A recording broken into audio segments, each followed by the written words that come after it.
The federal government says the COVID-19 pandemic is finally over, and it's ending the restrictions that are still in place. White House COVID advisor Ashish Jha recently said that while they're no longer needed, these policies, quote, had a tremendous beneficial impact. He's wrong. Actually, many of the COVID restrictions had a dubious public health benefit, grew the government's power arbitrarily, and should never have existed in the first place. But public officials, including Dr. Anthony Fauci and President Biden, are eager to rewrite history. Vaccine passports, shutting down schools, requiring cloth masks, none of these policies worked as intended, and many of the government officials who forced them on us are now trying to deny that they deserve any blame. Well, let's not let them off the hook. Here are 3 people whose record on COVID-19 shouldn't be forgotten. In a recent interview with the New York Times, Fauci tried to pretend that lockdowns, and in particular school closures, were not his fault. "Show me a school that I shut down and show me a factory that I shut down," he said defiantly. "Never, I never did." Yes, the power to close factories, businesses, churches, restaurants, schools, even public beaches and parks rested with governors, mayors, school boards, and public health departments. But let's be clear, these officials turned to Fauci and the CDC for guidance, and the message they got was that you can't be too careful.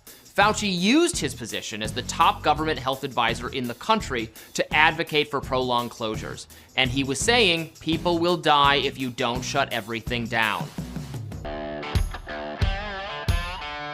As head of the American Federation of Teachers, Randi Weingarten was ideally placed to advocate for kids, and what they needed was to go back to school.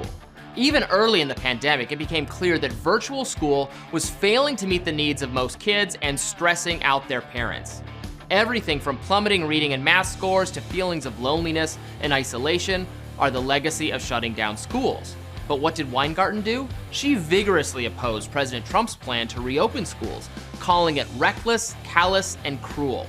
When schools did reopen, no thanks to the teachers' unions, Weingarten remained militantly in favor of masking kids. She said she was only in favor of demasking when there was no COVID transmission in schools.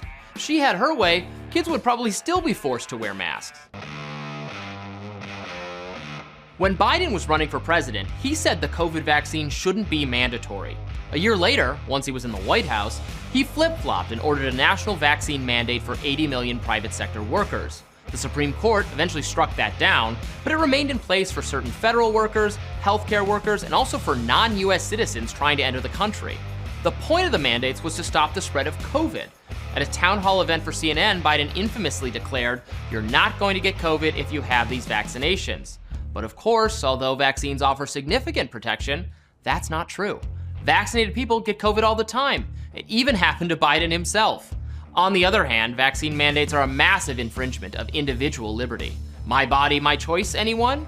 The government trampled all over that principle because of a hunch that didn't pan out. Now we're all excited to move on from the pandemic and forget these awful things ever happened. But let's not forget who was responsible for the awful policies that failed to stop COVID, eroded our freedoms, and made the government much more powerful.